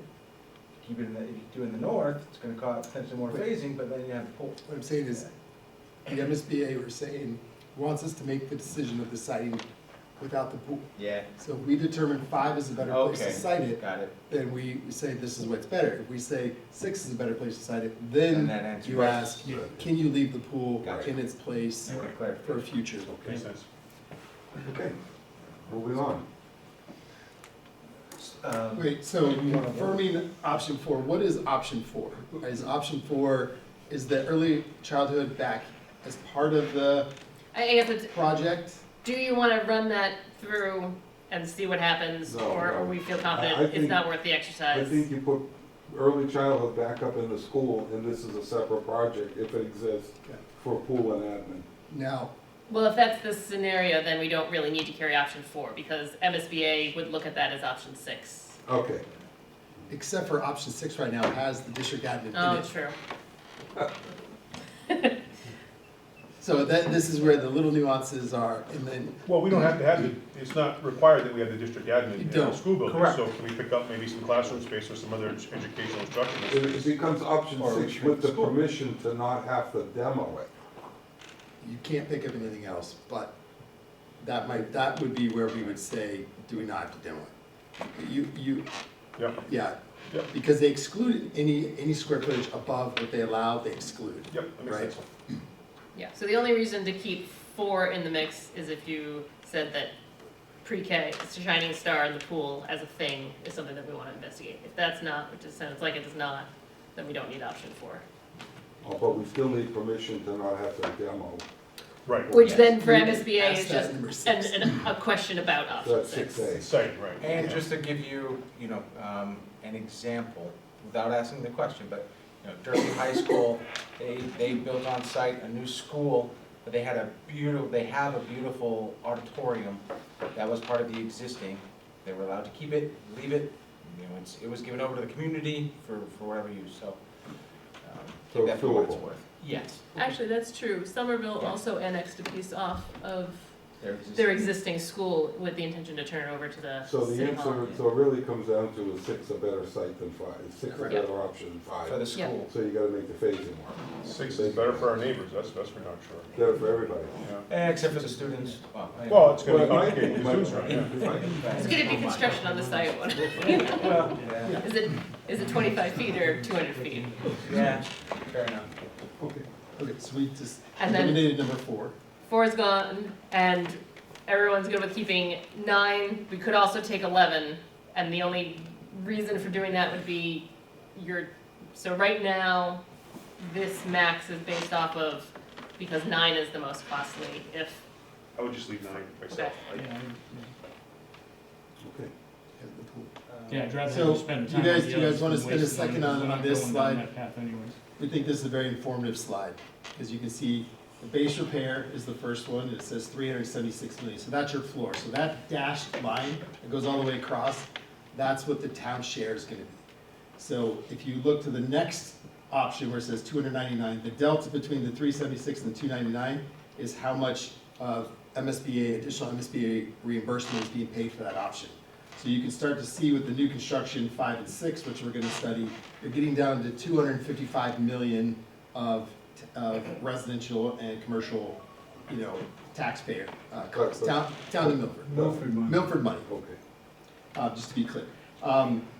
So again, you are gonna be voting tonight on the 632 project max budget.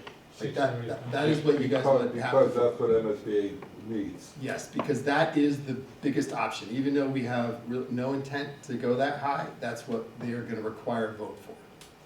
Any discussion on that? Then looking for motion Mitch, second by Chris Wilson. Any other discussion?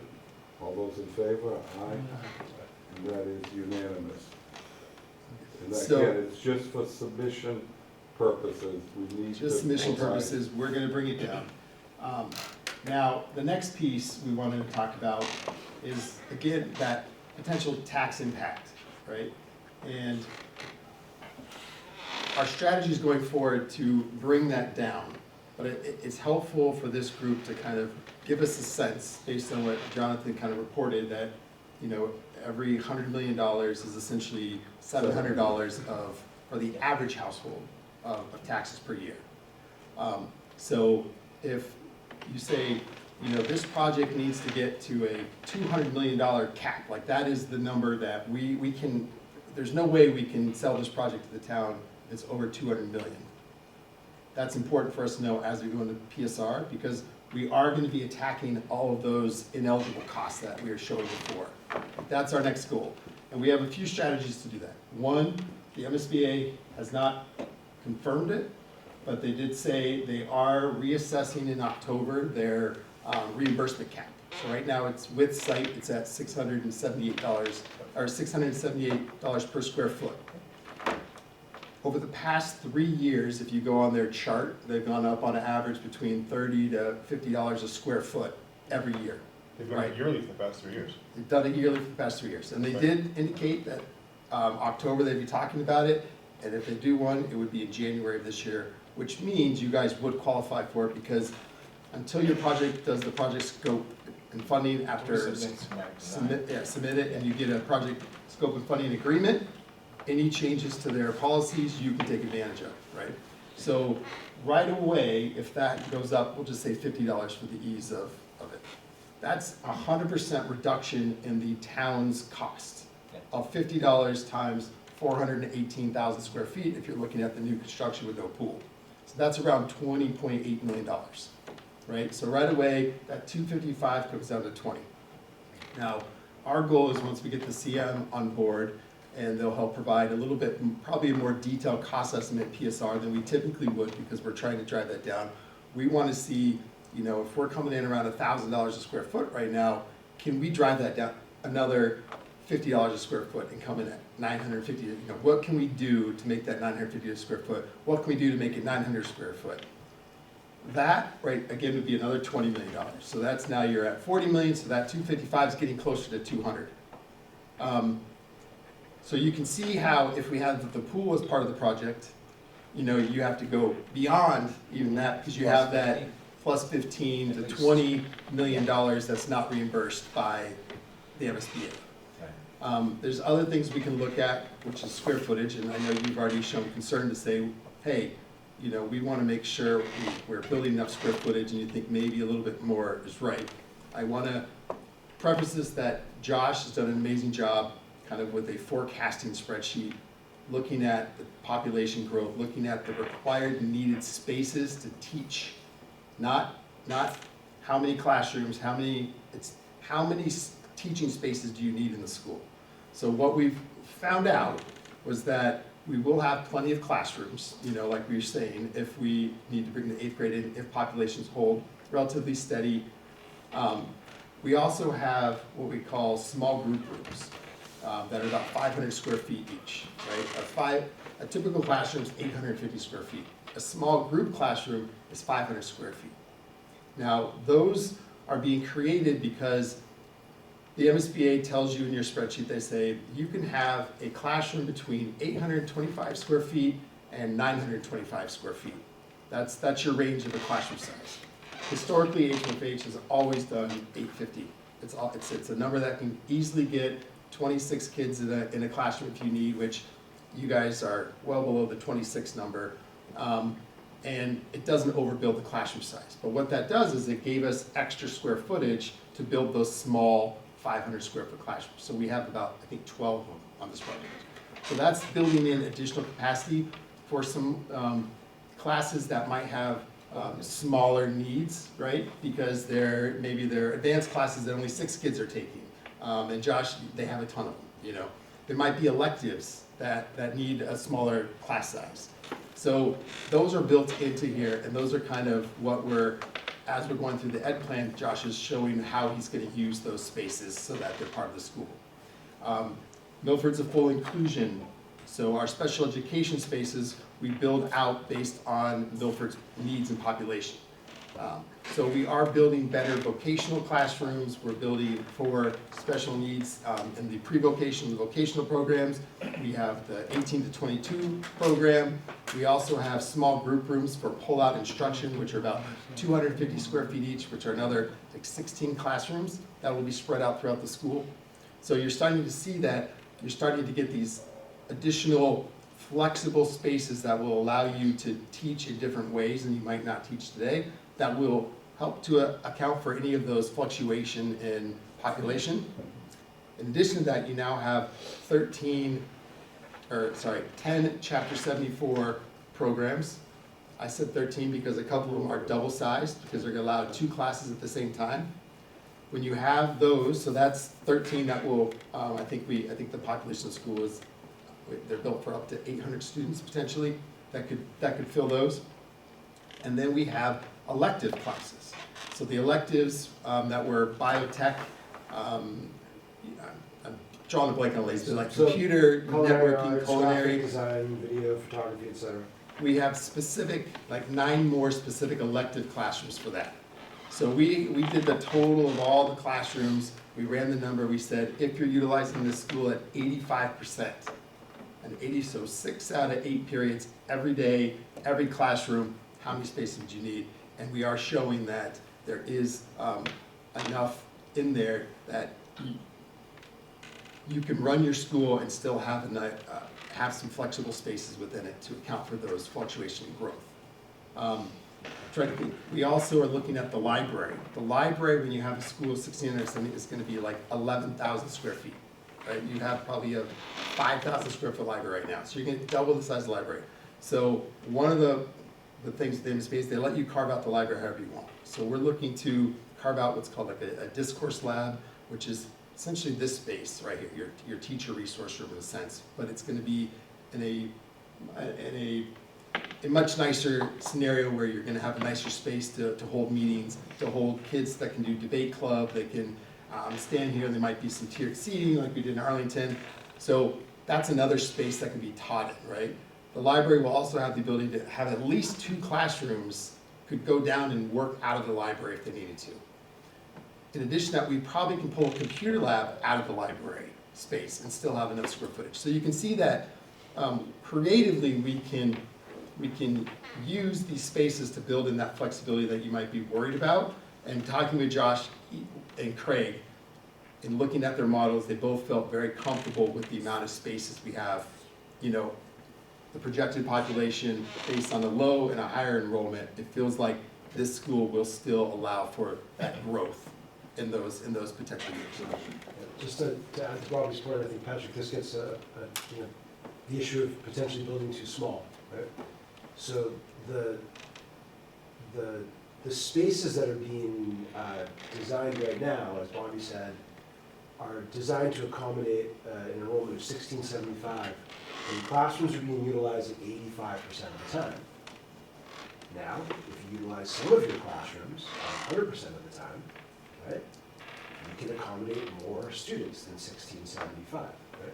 So, I had the experience of starting my tenure here as we were in the midst of explosive growth, and we outgrew what our building could handle, and so we found ways to accommodate these students, right?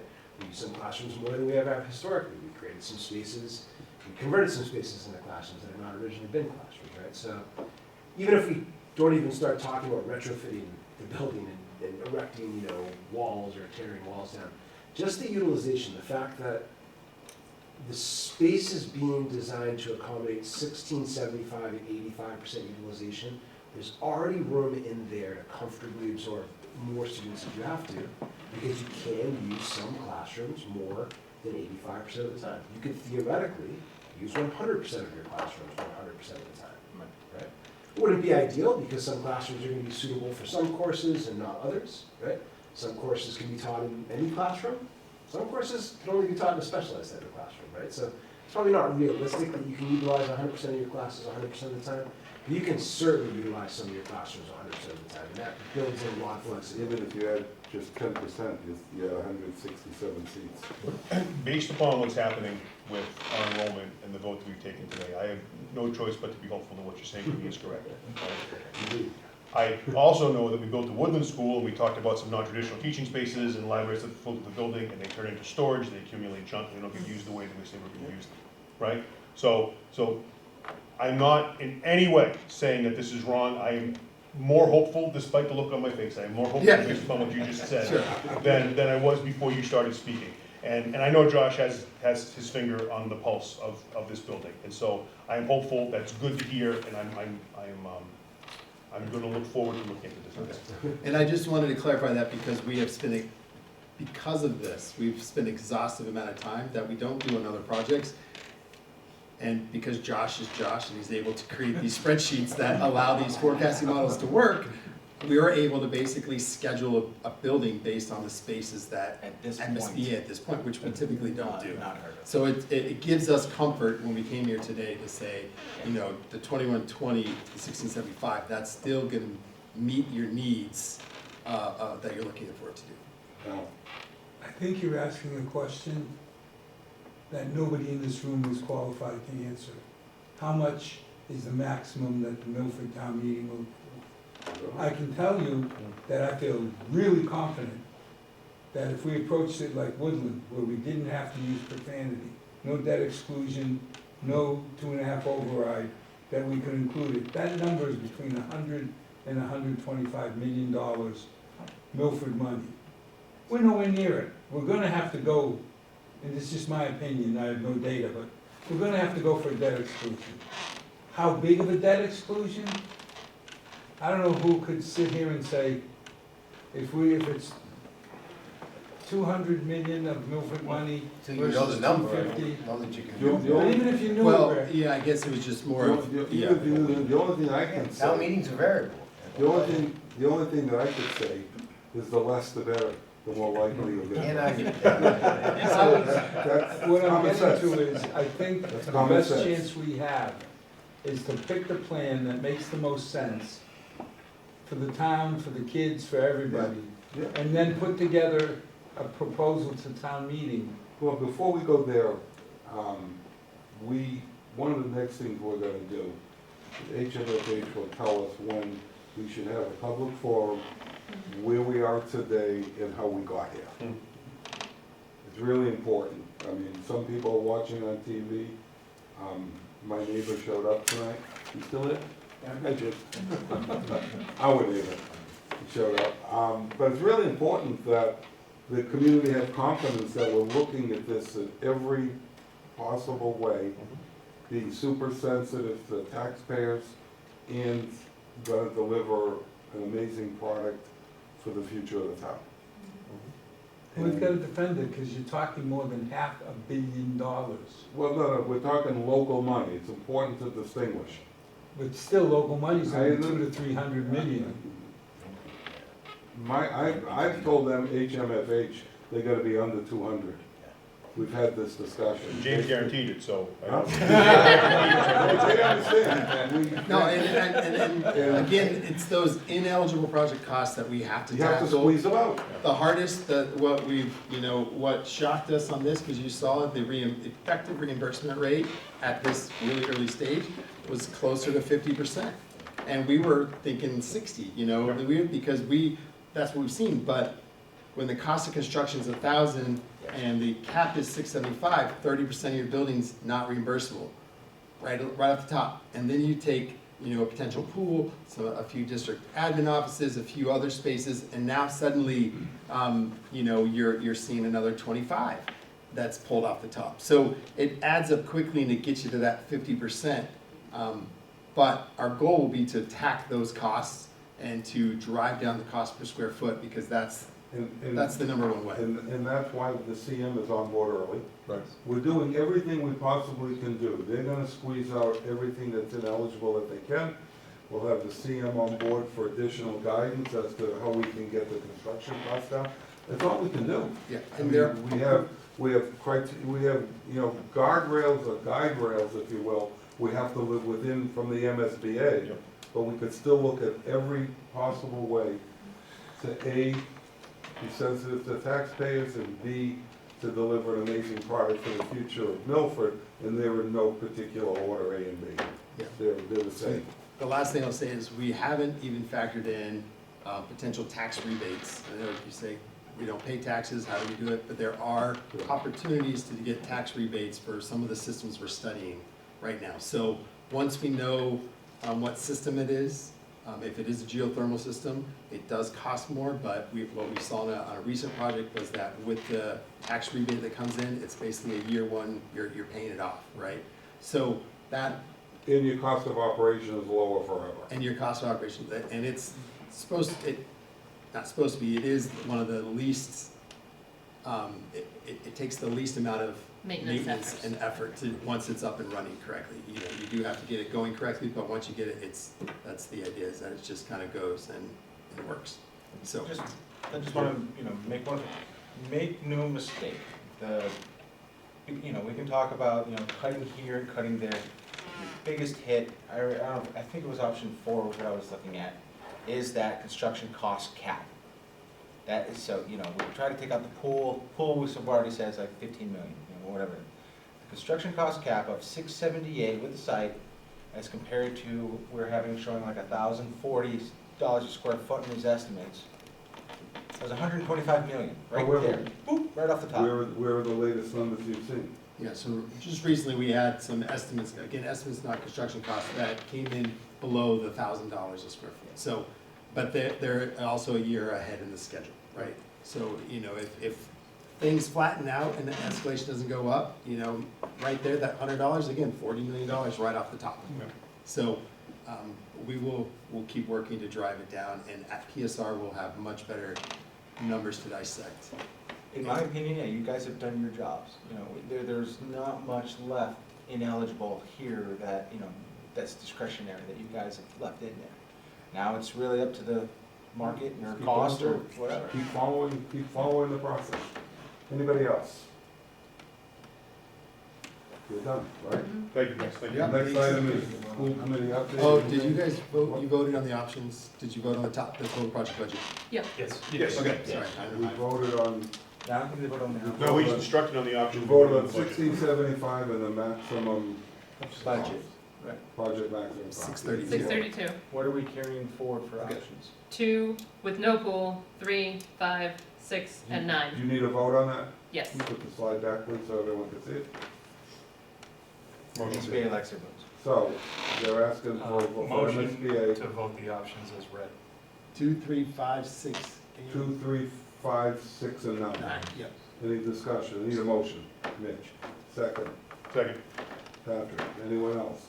Any discussion? All those in favor? Aye, and that is unanimous. Okay. You got what you need Yep. to move Yes. forward? Thank you. While I got you, you don't need us to meet next week? No. No. Okay. Yep, thank you guys.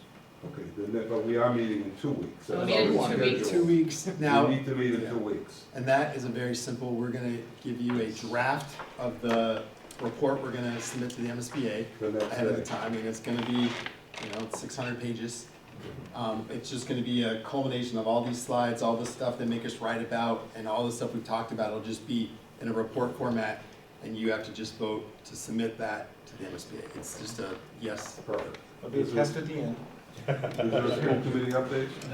No, the school committee, just continuing to keep them informed, but nothing's coming from the school committee up this way.